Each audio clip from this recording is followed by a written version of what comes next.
great. I see a huge opportunity for someone to fill the void here. Who's gonna get there first? So that's cool. He's on a flight. Thrax, there it is. Oh, you got it first. Thrax wins. Excellent. Boom, Yes. boom. All right. We only had one proposal that closed this week, no active proposals. I'll drop a link to it here. This was the proposal for, there we go, lowering the quorum. Basically, we were seeking to via AGIP 145 to enhance the DAO's governance by adjusting quorum requirements by lowering the quorum from 9 million to 7.2 million ghosts, excluding DAO-owned ghosts from the calculation. This change intended to prevent a small number of individuals from blocking proposals and to ensure that the quorum reflects active community participation. Would have increased XP also, 20 XP for voting on a successful signal proposal, 40 XP on voting for a successful core proposal. Unfortunately, this did not meet quorum. We fell short. Yeah. So we got 94.49% in favor with 5.51% opposed, reaching 7.3 million votes cast. So we would have passed quorum had we changed it, but we didn't. So this one failed. I'm not sure if Phantasma or anyone else in the DAO plans to resubmit this vote.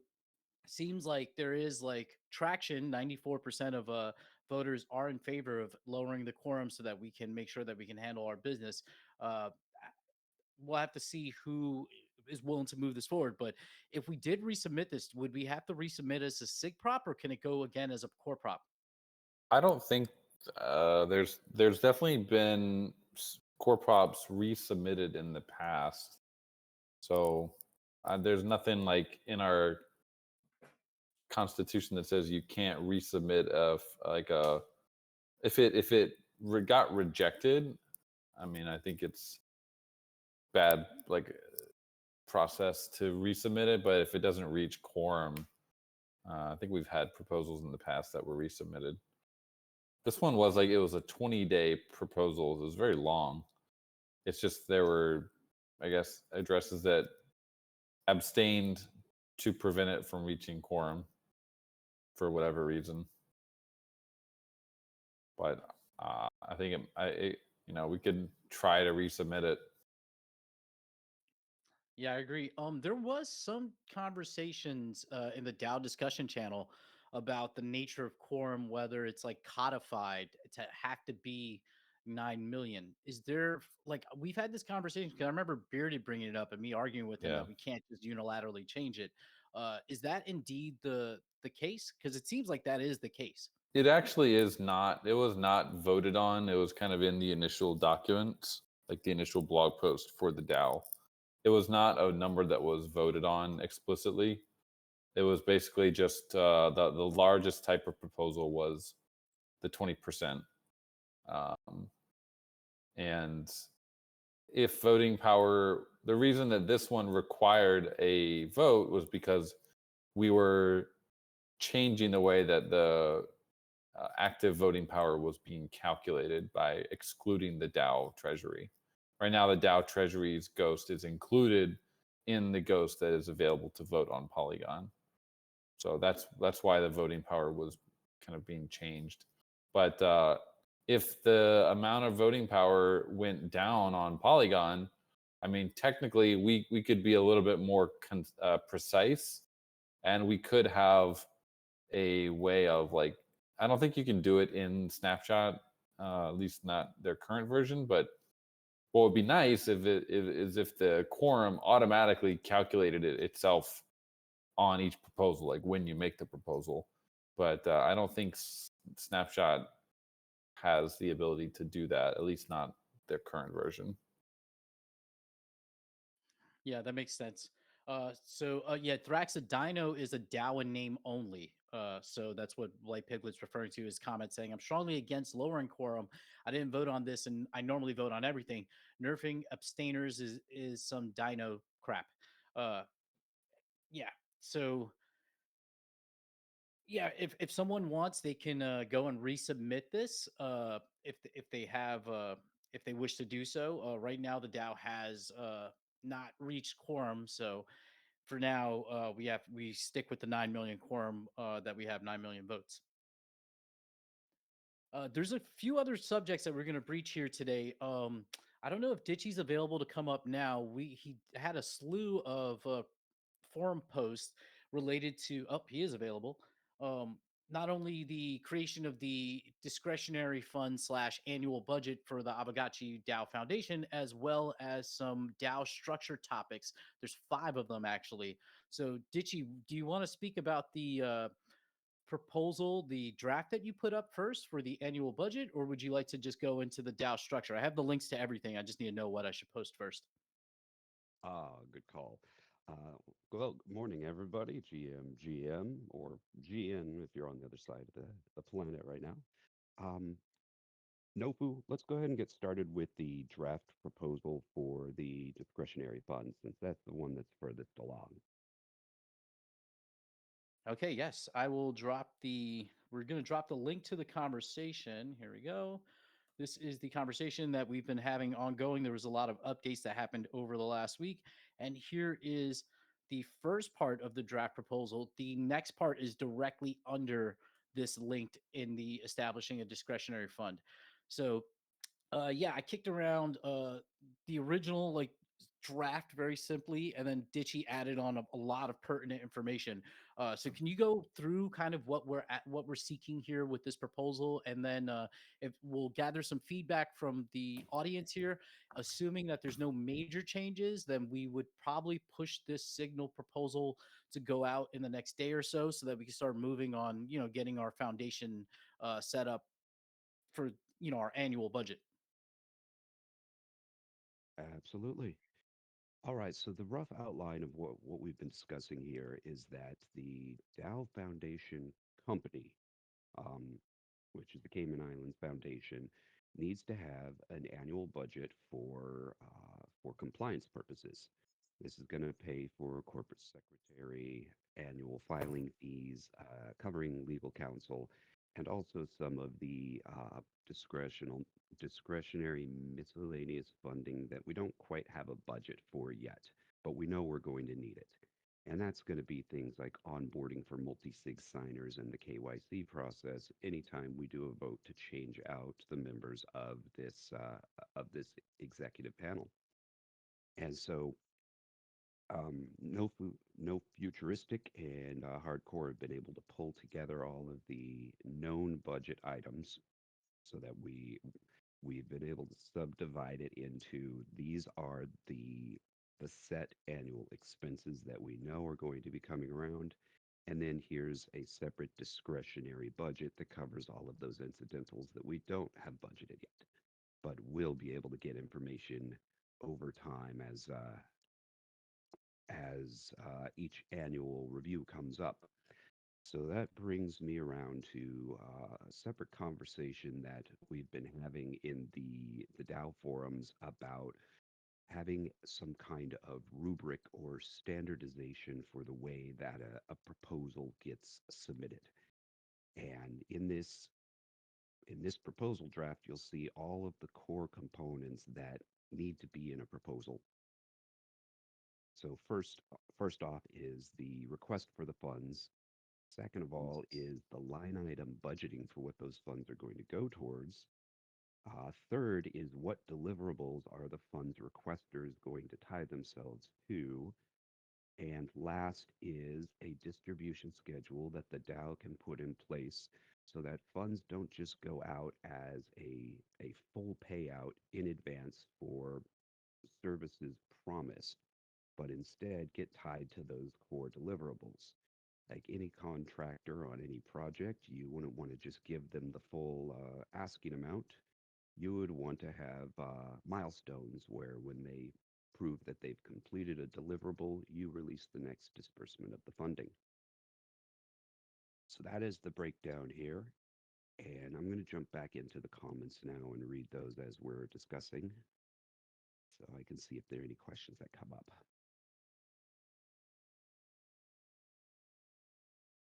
Yeah, if you can you increase your volume? I was able to increase your volume on my end for my streams, but we have a couple people saying that you're coming in very low.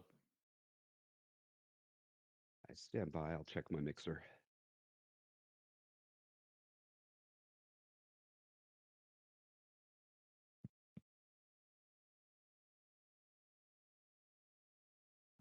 I am on full input. I'll see if I can bring the mic a little closer.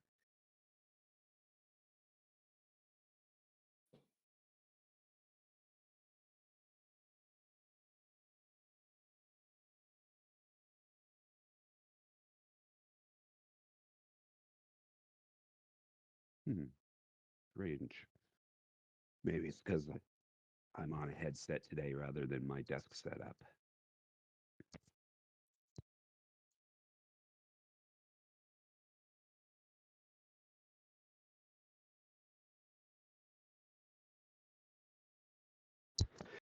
All right, is this any better? Yes, way better. All right, perfect. All right, so I'll just do a quick recap for anybody that wasn't able to hear me. In the DAO forums, we were having a discussion about standardized format for submitting proposals to the DAO and what type of components we thought would be the most responsible way to submit a proposal. And so in this draft proposal that Nofuturistic handed off to me, I decided to use it as the prototype to give an example of what these sections should be. And roughly speaking, the way they're broken down is the request for funds, followed by a line item inventory of what those funds are going to be spent on, followed by a set of deliverables so that when anybody requests funds from the DAO, they have to present what they're going to be delivering back to the DAO and a schedule for when those deliverables will arrive. And then finally, the DAO has the control of the funds to be able to release them in tranches or in distributions tied to those deliverables. So just like any other contractor out there, if I'm going to hire somebody to work on my house, I'm not simply going to pay them 100% up front. I'm going to give them the deposit, and then they're going to prove milestones have been met before the next tranche of funding goes out.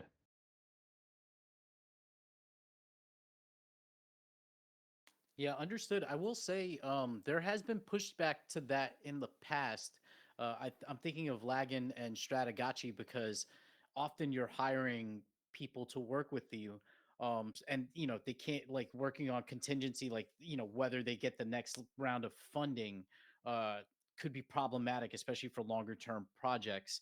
The other issue would be how would we approach like because we're talking about accountability previously, I believe someone mentioned it before. CryptoGotchi, VR dev, a few other people had proposed like grants programs. I believe it was the Aavegotchi grant program itself, where there was a team of people that would be responsible for like kind of vetting each proposal and helping them get through the process of actually proposing to the DAO and then making sure that milestones are met and stuff like that. That was roundly rejected by the DAO. So I wonder, like, what structure would be necessary for to have this level of accountability? Does this fall on the directors or members that are tied to the foundation? How do you envision that? Well, based on the example you just gave, there's at least three different categories we're talking about here. The first one with the DAO funding, the foundation company, it falls under overhead expenses for the company. Anytime we're talking about overhead expenses, we have key deliverables that the company can present. The second category would be lending to an outside developer or outside project developer. And the third would be grants programs. Uh, on the second, if we're lending to an outside project, this is just a pure investment play, there needs to be strict deliverables and timelines because that's the only accountability we have for that party. In the third category, when we're talking about grants, that's a little more iffy because we shouldn't be issuing grants to to any developer to build their project. We need to be issuing grants for them to build infrastructure for our project. So by default, if we're issuing a grant, which is non-refundable monies, then we take ownership of whatever is being developed by those grants. So I think on the grants program, the deliverables are a little less stringent because we're taking possession of the end product either way. Yeah, that makes sense. Just gonna read some comments here. Thrax saying, "I like the idea overall. A lot of my only concern is when people underestimate how much money they need, and their devs jump ship because they run out of the funds, which obviously is more of a dev foresight issue than a funding issue, but still."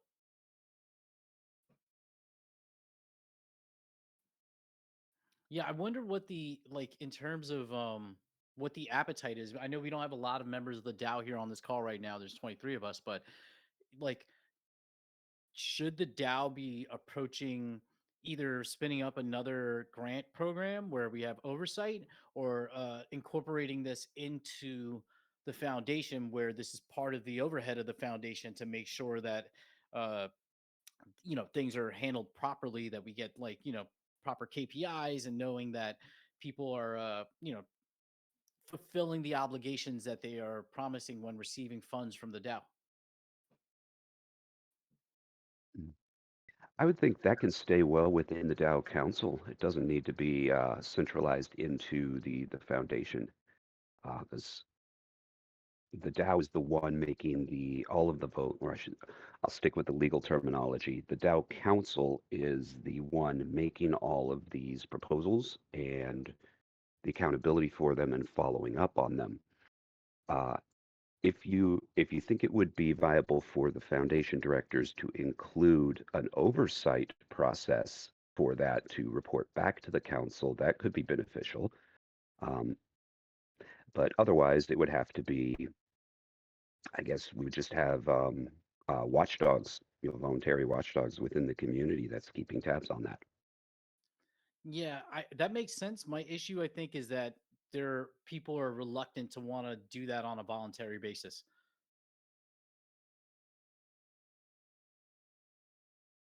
Hmm.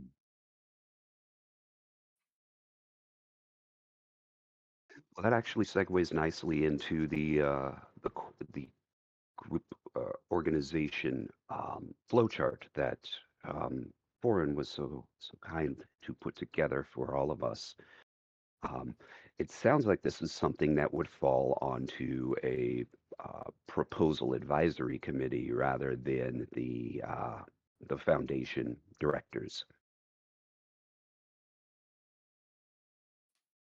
Yes, I agree. I saw the if Foreign can drop that flow chart, it'd be good for everybody to check it out. Actually, yeah, I agree. I think it could be a good fit, but then it's another issue of having the DAO willing to vote and be okay with that. Well, let's look at the pros and cons of the equation here. Um, on the one hand, we have our current model, which is make a proposal for funding, receive 100% of the funding, and the DAO Council has no remediation opportunities. There's nothing we can hold them to. There's no deliverables. There's no follow up if that dev drops the ball on their project. On the other hand, we can put those accountability metrics in place and they don't get enforced. And then the dev comes back to us begging for their next disbursement and providing the deliverable. And then somebody in our group has to be in a position to review that. That could be the treasurer, um, and that's why that would be outside of the executive board of the foundation council.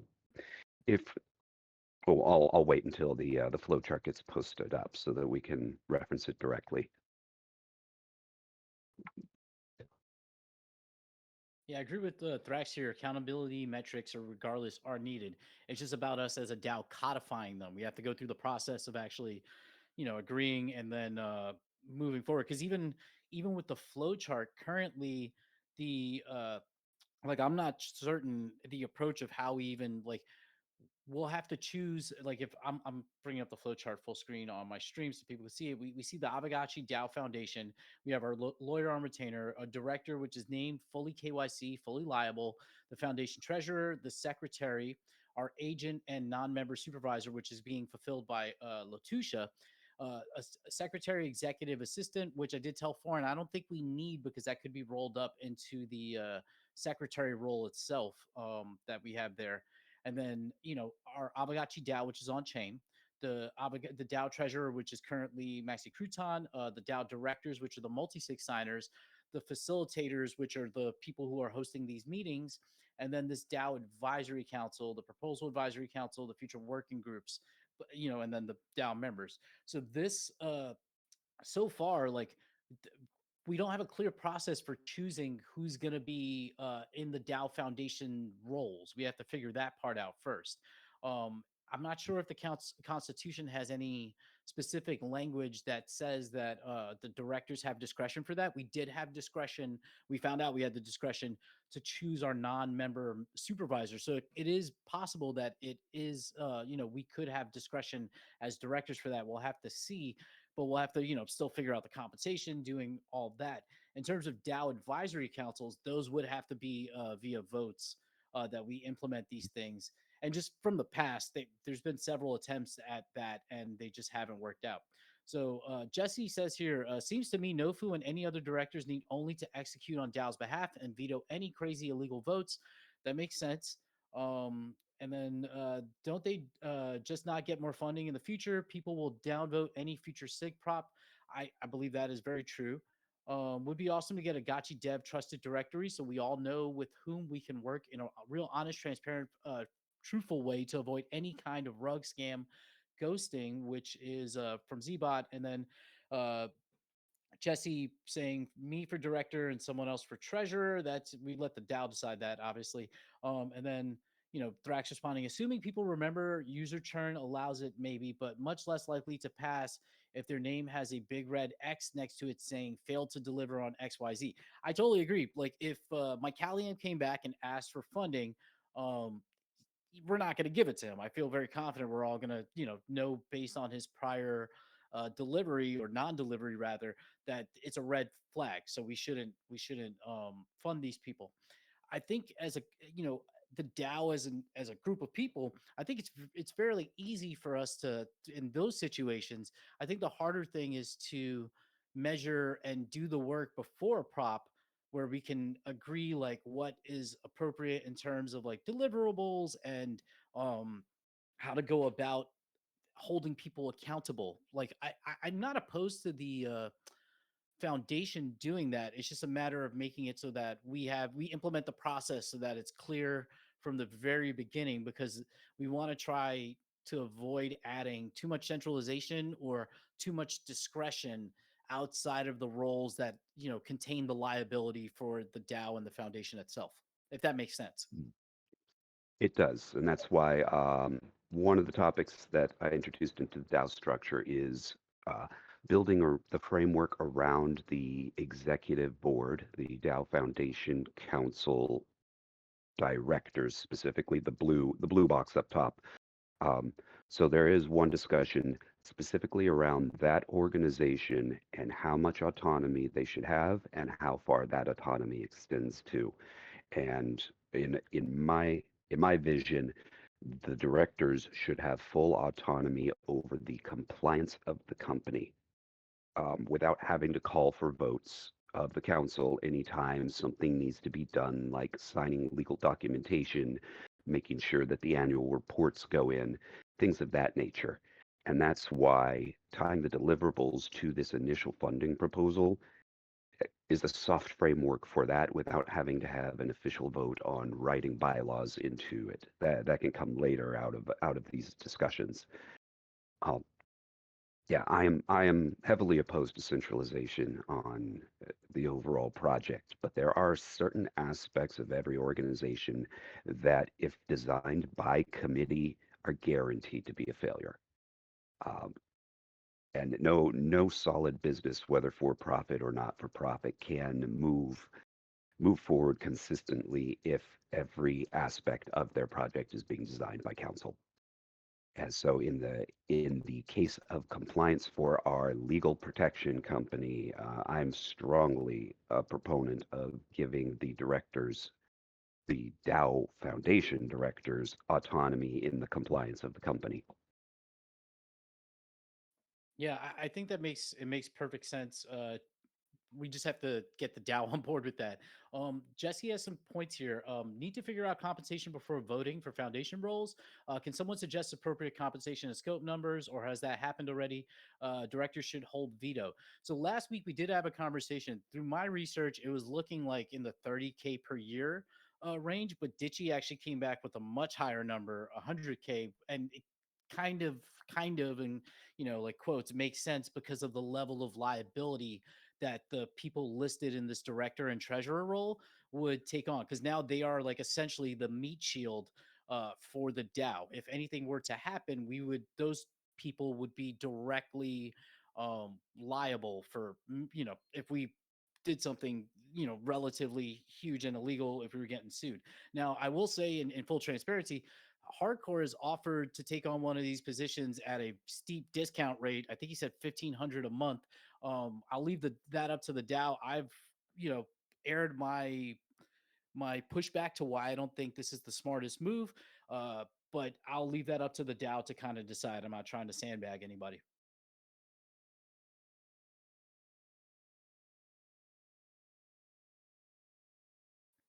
Yeah, this is true, Jesse. Not gonna lie, not kind of makes sense. One big lawyer bill would drain that. Yeah, this is true. And then if so, then it must be visible to the DAO, like what's going on. No insider groups, please. I definitely agree, Bobo. And Jesse saying the higher the number, the more competitive. Show me the incentives. I'll show you the outcome. What is the context for that conversation? I think we're talking about like the compensation part of it. Ah, okay. Yeah, hey guys. I'm like kind of the outsider just following along, but I feel like I've heard compensation come up quite a while over the last few weeks, and I feel like it's the first thing to solve, because once we can put out a kind of election that says, look, there's a leader of this position, that position for X amount, we can see what kind of talent comes forward for that, and then go from there. And it would be much more transparent and like just easier for everybody if it was, the rules were set before the election happened. It can't really happen the other way. So um Ditty, I think your suggestions, if you look at other DAOs out there, it's actually quite conservative, right? Like a Maker DAO or something. Like they pay themselves ridiculous funds, um and then at the same time, like we're not as big as Maker DAO or some of them, so there's that. And at the same time, it is a lot of risk, and so that's why I say first the directors, whoever they are, the treasurer and the director, the lead director, should hold a veto power if the DAO, coordinates or decides to do something that is absolutely risky and deemed inappropriate.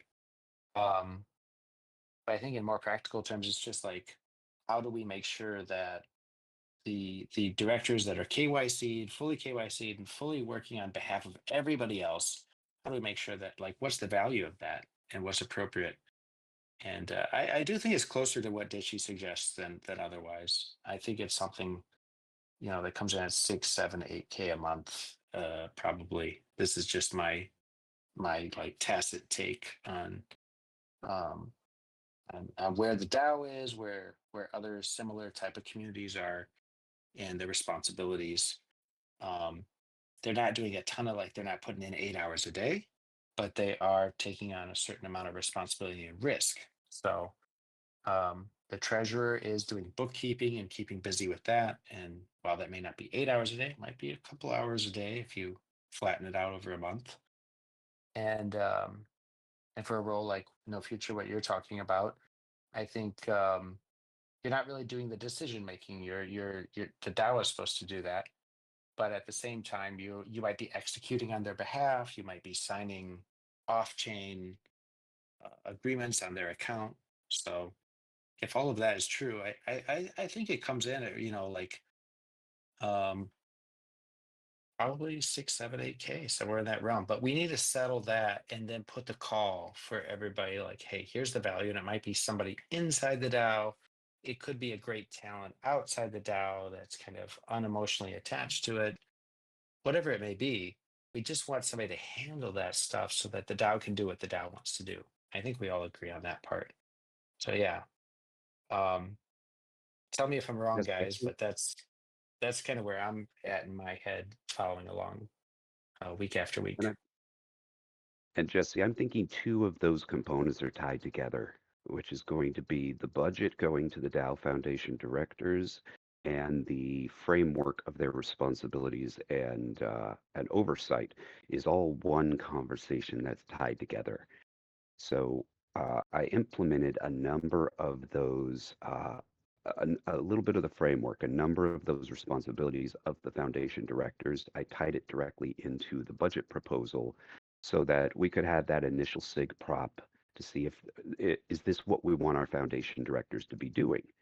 And if so, let's approve the budget for them. And that's kind of developing a soft framework for what can eventually be a core prop vote on what are the foundation directors here for? What are their boundaries and what are their responsibilities? If we implement it kind of this if we implement it as little steps forward, having these conversations through SIG props about what we want each role to do, we don't have to have a lengthy conversation about drafting an entire bylaws document or constitution for those roles in a vacuum. And so, looking at this flow chart that Foreign put together, one thing that I was envisioning, and this goes back to the veto power, uh, is that the Dow Advisory Council here, down in the purple, the Proposal Advisory Council, works almost like the judicial branch of our governance, where the Dow members, the council is the legislature, the foundation is the executive branch, but we put our judicial branch in the middle. So rather than having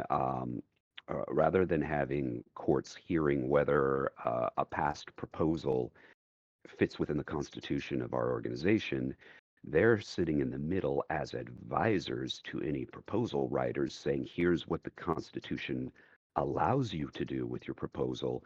Let me help you as a mentor in redrafting your proposal to fit within those guidelines.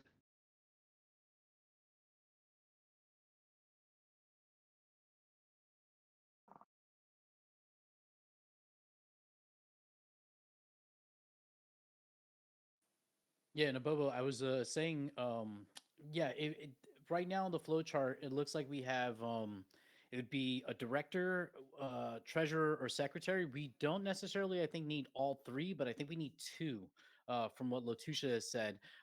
We These are roles that are on the documents that the Cayman Islands requires for these kind of foundations, and that's why the compensation issue comes up because of the liability that we face as people who are doxed and on these documents. So theoretically, we could, like what Light Piglet is kind of alluding to, if we just move fully on chain, a lot of this crap is null and void. This sounds like too much money. We don't have it.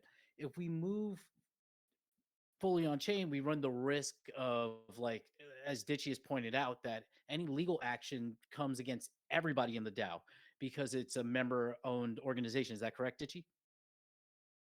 Yes, everybody that is making a vote is making an executive decision in the company. Yeah. So, um, yeah, I don't think it's really the issue of like going to jail so much. It's more so I don't want to be sued. Like, and if I'm going to be sued or take that risk, like I'm not even really like I'm in kind of a similar mindset to like Pigley here. Like my family is poor. I don't have assets that they can take. I would just be forced into bankruptcy, which is nothing that's going to crush me, you know. But it is like it is a huge risk, and that's why I feel like 100K sounds like a lot. From what I've done from my very basic research, based on the actual work, like, and once again, I'm using chat GBT, so take that with a grain of salt, but I fed it a lot of information about our, giving it the constitution framework of what we're actually doing here and what we kind of need for our, what's it called? Like basically everything. There are responsibilities that go into this, but it's not like earth shattering stuff. It's just literally the liability that we take on, um, by being on these documents. So like currently the other multi-sig signers don't have to be, they have to go through a light KYC compared to these positions. So there's only I think 3 of us that have actually gone through that. Uh Other members of the directors were a little bit more hesitant because they're European and there are laws be going into place, MICA specifically, that are like can be very, hazardous to them, to this. And there are like, little things like having to show your, like proof of wealth and show employment, stuff like that. uh it's just the liability, the risk that are being taken. Mhm. Well, one's an easy solution for that, and to tie in Jesse's suggestion of having veto power within the foundation company, is you take the treasurer role out of the blue and keep it inside the purple. So one treasurer role that lives on the DAO side of the equation that does both on-chain and bank account treasury accounting. As soon as you remove them from a position where they can make an executive decision for the company, you remove the bias in their reporting. And this is universal across real world corporations. You don't want your treasurer making executive decisions because now there's a potential bias in them allowing decisions to go through if it benefits them personally. It's an insider trading issue. And so by taking your treasurer out of the foundation, moving them into the purple, and then give them the exclusive veto power over bad decisions, now the directors have that firewall there through the treasurer, and your multi-sig signers can then sit behind the treasurer and only have to KYC to the DAO because they're not actually making the call. The treasurer is the one who has the veto control and then just gives them the official thumbs up or thumbs down on signing a transaction. Yeah, also, to Abobo's point, like sued by who? A good example could have been the Ovix thing. Like that, if that went to a trial or a lawsuit, then me, Choina, and Mycalium would have probably been listed because we were the names on uh what's it called, on the foundation docs. And as a person that was staunchly against the Gotchi vault and called that shit out, it would be insane for me to have to take legal responsibility for those shenanigans. I would be pissed.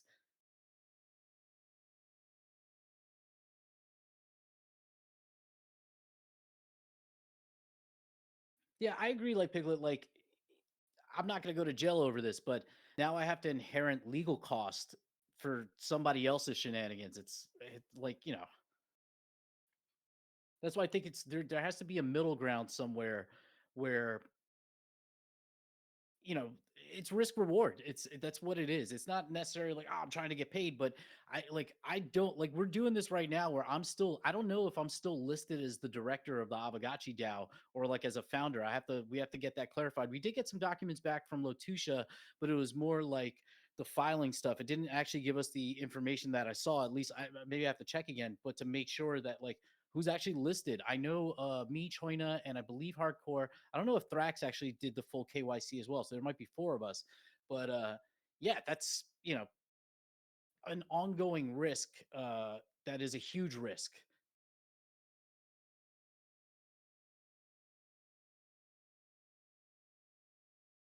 So I'm reading through the questions and comments here, and directly to Piglet, talking about not having the funding available for this type of overhead expense. So that comes back around to another topic that I've been throwing around in the foundation, is that we we could really use an economist or a financial lead in our DAO to sit on that advisory board And the reason I say that is a lot of pushback we're hearing over overhead expenses is based on a lack of a funding mechanism. So if we say we have, let's say we have $10 million left in the treasury and we start paying out 100,000 a year to two directors, that money is going to dwindle pretty quickly. But that's also thinking about your treasury as a savings account rather than a war chest. If you think of it in terms of investing your treasury in order for it to grow and then shaving off the interest of that investment to cover your overhead costs, you start generating legs that can go on perpetually. And it may be a small amount at first. $1 million investment at 5% interest is only going to net you $50,000 a year, but it's $50,000 a year every year for the foreseeable future. And that creates a $50,000 a year operating budget for the organization. Now, how much of that principal you want to tie up in revenue generation for our expenses versus bringing in additional revenue streams to the DAO is the topic of a full conversation. But at the bare minimum, uh, having some kind of funding mechanism in place for our necessary overhead costs is going to be a high priority. I wonder yearly at this point because I haven't done the math at this point. I wonder what is the Dow pulling in from staking of our ETH?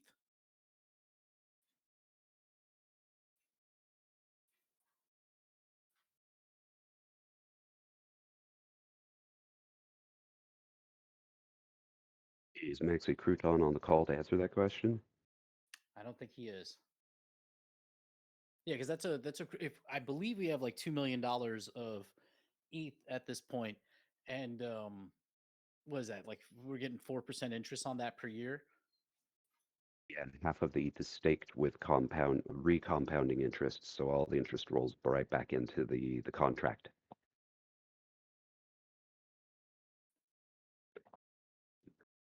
Give me a moment, I'll grab my reports on that because I've got it buried somewhere around here. Coder Dan just dropped in this treasury report. Let me see if I can open it. This is for April 2025. The Great Ghost Migration, total DAO holdings. I can't show it on screen, unfortunately, but I can read it here. Our Ether, we are holding 519 ETH. We are holding 361 stake ETH. We have another 317 R ETH. We have 754,000 Ghost. In terms of DAI Ether, we have 275,000 DAI. So I guess this Ghost is on Ethereum. Yeah, there you go. May earnings 1,930 Ghost from the bazaars. Fees from DAO owned liquidity. We're talking, yeah, $7,000 for the month, $198. So this would basically, this is just for May. So this is actually close to 10 grand a month right here. If we're thinking of just the USDC and ETH part of it, with ETH around like what 2,500. Yeah, it's close to 9,000 a month.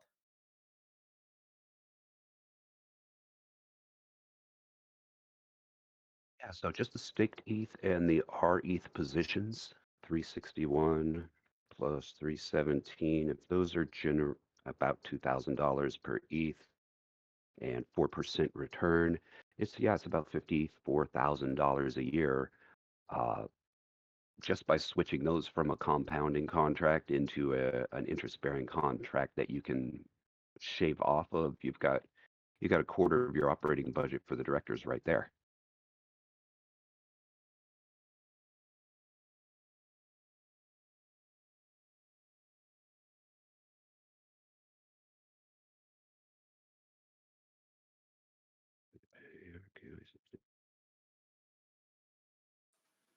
Yeah, Jesse makes a good point here. Pretty sure we keep having the same combo every week until we figure out what we're willing to pay our KYC DAO Foundation Director or Treasurer. Trick is to make a proposal that is likely to pass and fair.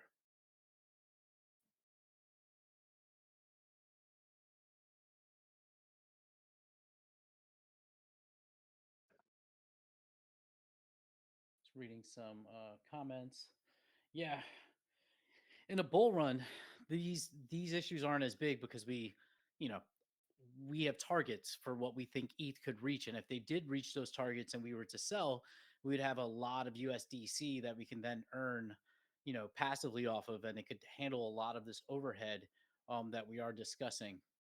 Unfortunately, we're not, you know, alt season isn't completely turned on. We have pumped a bit, but we can't predict the future. So we have to use the facts that we have and currently available and figure out kind of what the process like moving forward is and how to do this. Because the one thing I worry about is like high salaries for these positions could be a drain on the treasury over time. But if we have a foundation, we need these positions. We can't, there's no way around these positions. So it's about finding that middle ground so that the DAO is getting what it needs without like, crazy risk involved.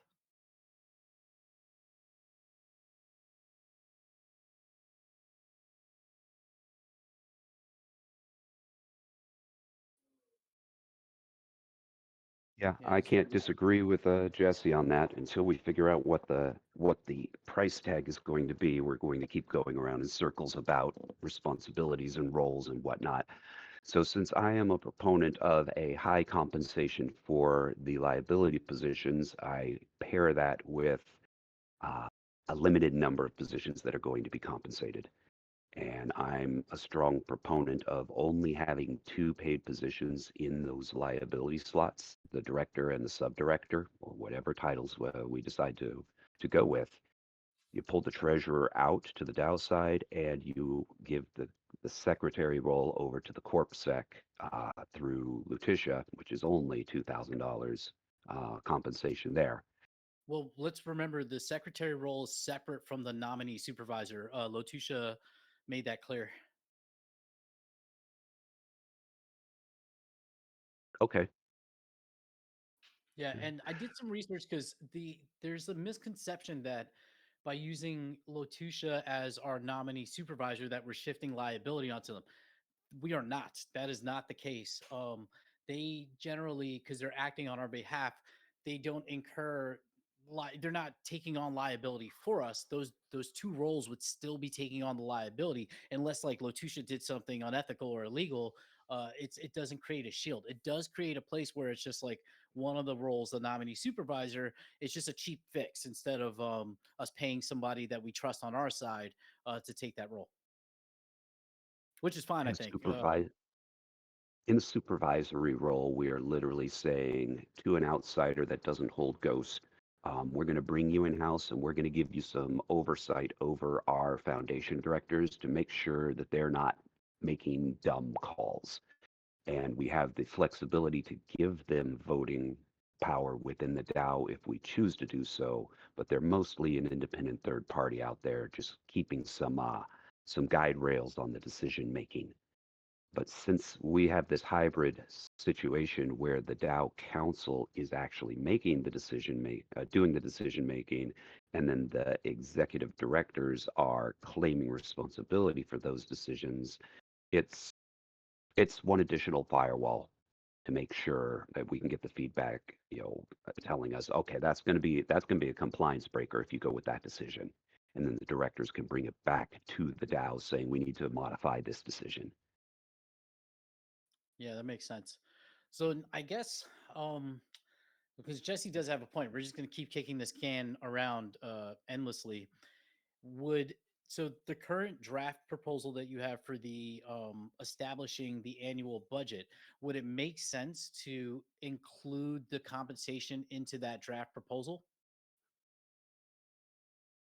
No, because I want this proposal to pass quickly, independent of that entire other discussion. This has to be done. This budget needs to be approved in order for the company to retain its compliance. And we're already coming into this from 2 years of non-compliance and all of the limited damage that's done as far as fees. So we know this is a necessity regardless of all the rest of the conversation. Yeah, this is true. So I guess the next step would be pushing the SIG prop that we have currently drafted for the annual budget, and then drafting another SIG prop specific to the compensation for these positions, and then I guess the terms for how we decide. I have to look at the Constitution to see if like what the rules are that we've set up in place in terms of picking these positions. But yeah, it should be a second proposal, I guess. Yeah, we've got a separate conversation thread for exactly that topic. It's topic number 2 in the DAO forums. Okay, yeah, before I forget, I do have the links to all 5 topics. This might be a lot to drop in all at once, but let's see. Yes. So topic number 2 there is the one that Ditchy is referring to. These topics have not gotten a lot of discussion, friends. If you can, please jump into these conversations and drop some information or your feedback, because we're going to have to move forward with this eventually, and it's not something that we can keep kicking down the road. I would love to hear more feedback in terms of fair compensation from the DAO, uh, just so that we get this, settled.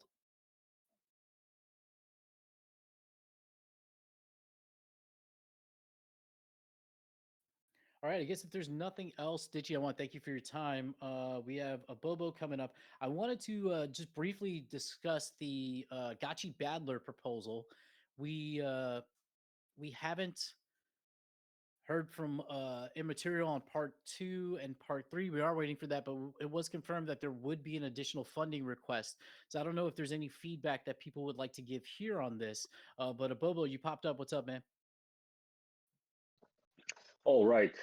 I just wanted to discuss royalty farming because, according to the schedule, as Ojisk said, that we like behind the schedule already, and we didn't get any clear answer about like we didn't get any update today about the base migration and stuff. Or maybe I missed that part because I was still working outside like the first 10 minutes of the call, or maybe I don't even remember when I joined, but wherever I didn't hear anything about that.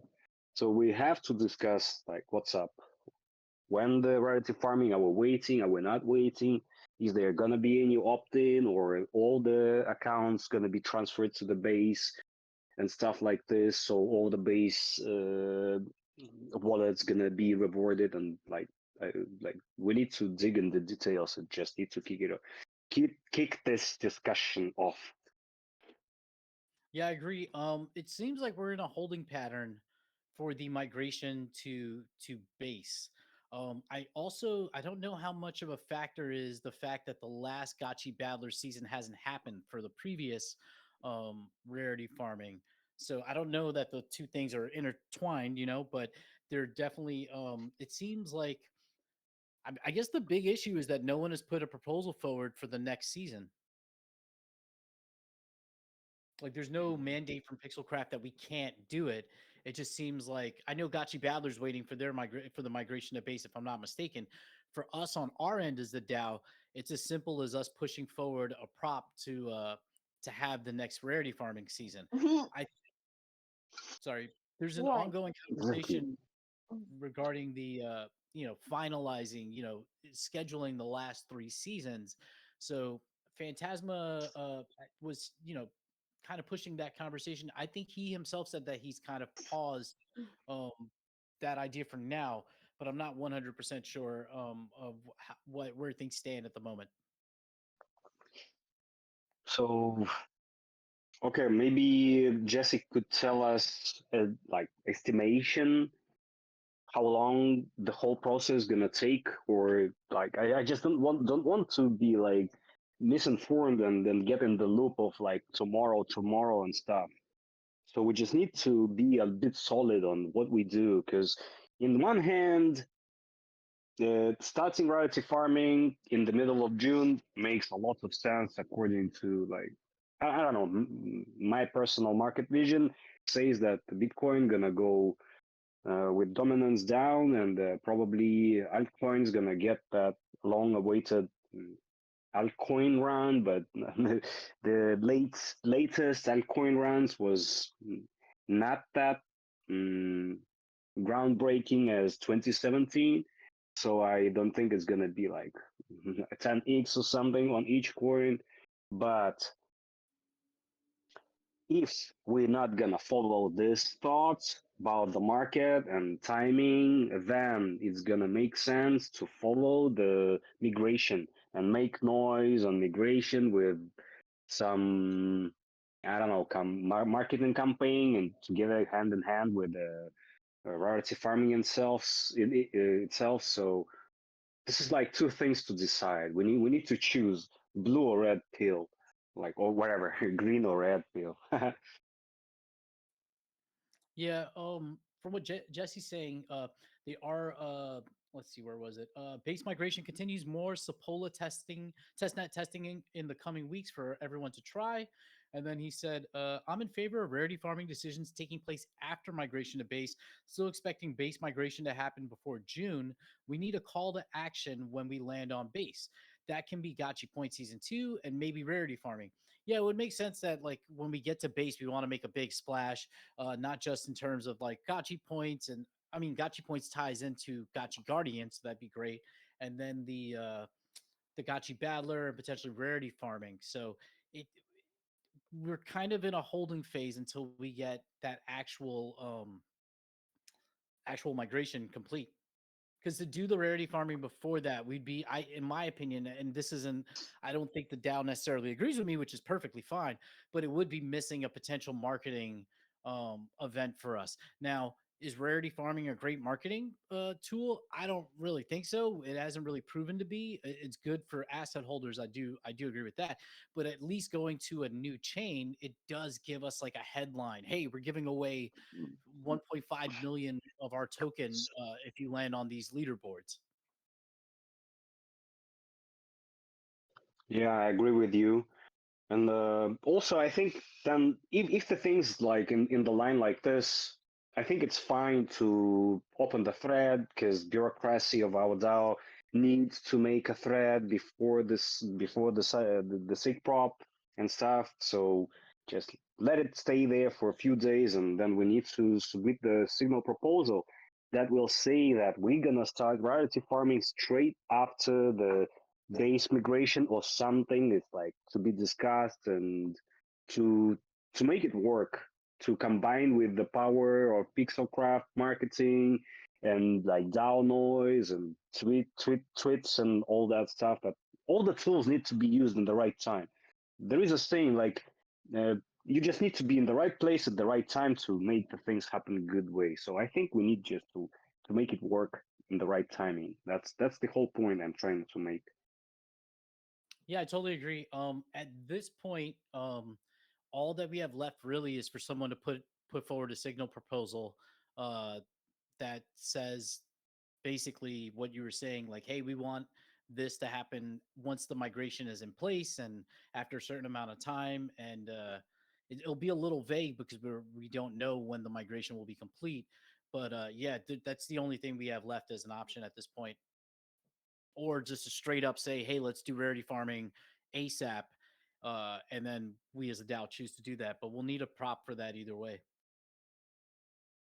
I'm sorry, I would like to answer Jesse's sentence. Mm, I think it can convert.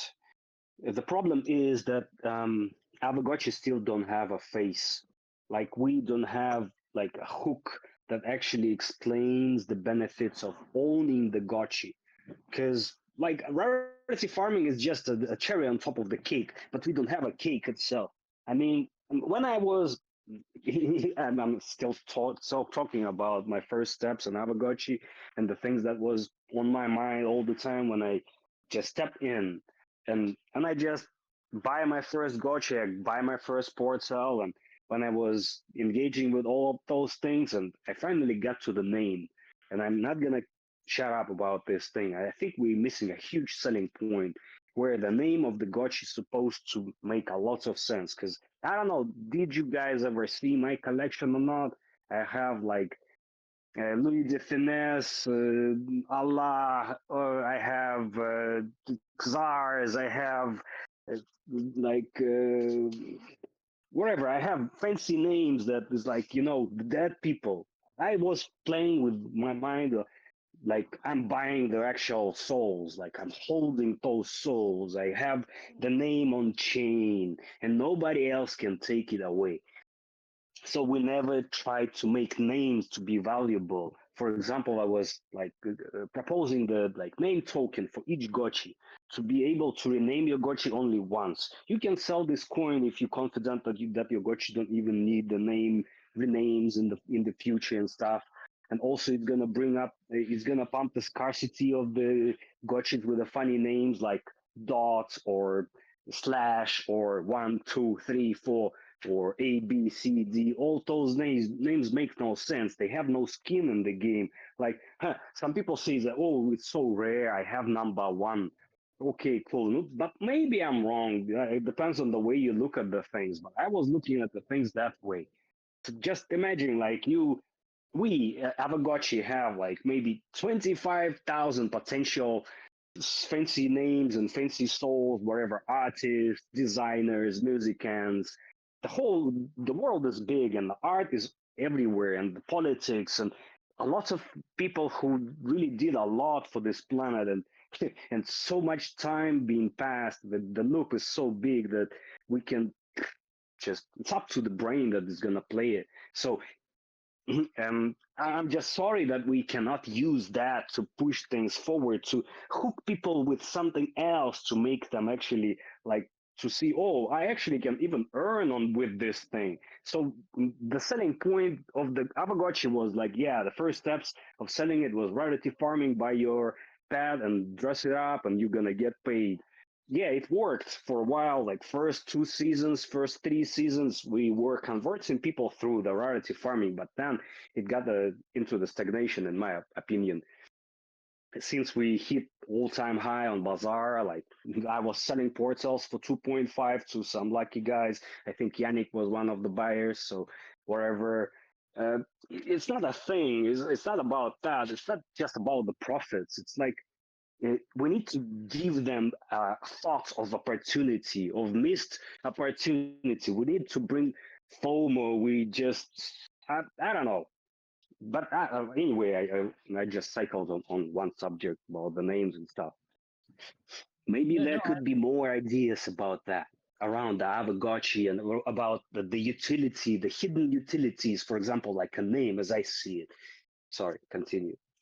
yeah, no, I was gonna say these are good points, and I'd encourage everybody to jump into the DAO forum discussion specific to the rarity farming seasons and start ideating because we do have to make decisions here sooner than later.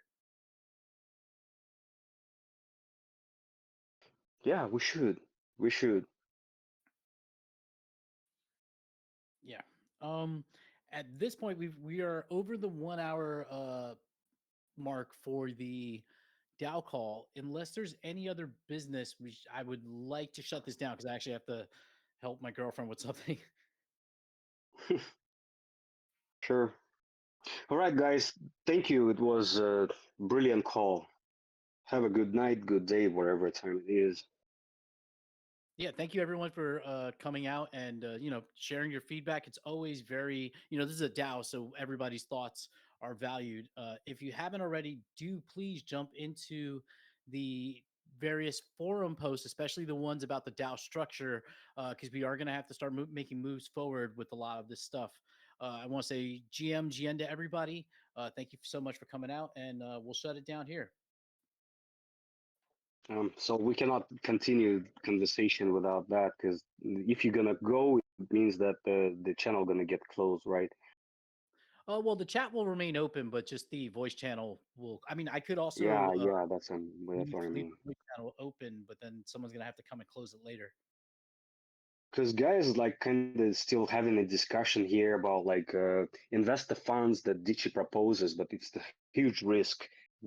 Invest where, like, and how? DeFi, it's so huge, and then the underlying risk on investments is like I don't know. It can overcome the opportunity, but I don't know. I think it's absolutely like different subject and the huge one. So I'm not sure. All right, I'm not gonna hold you there here, so to not make your girlfriend upset. Bye, guys. Yeah, thank you all for coming out. You could still talk in these channels, just not the voice channel. This stage because it'll be closed. But I want to thank everybody for coming out. Have a great Saturday/Sunday, depending on what part of the world you're in. Take it easy, Gotcha Gang.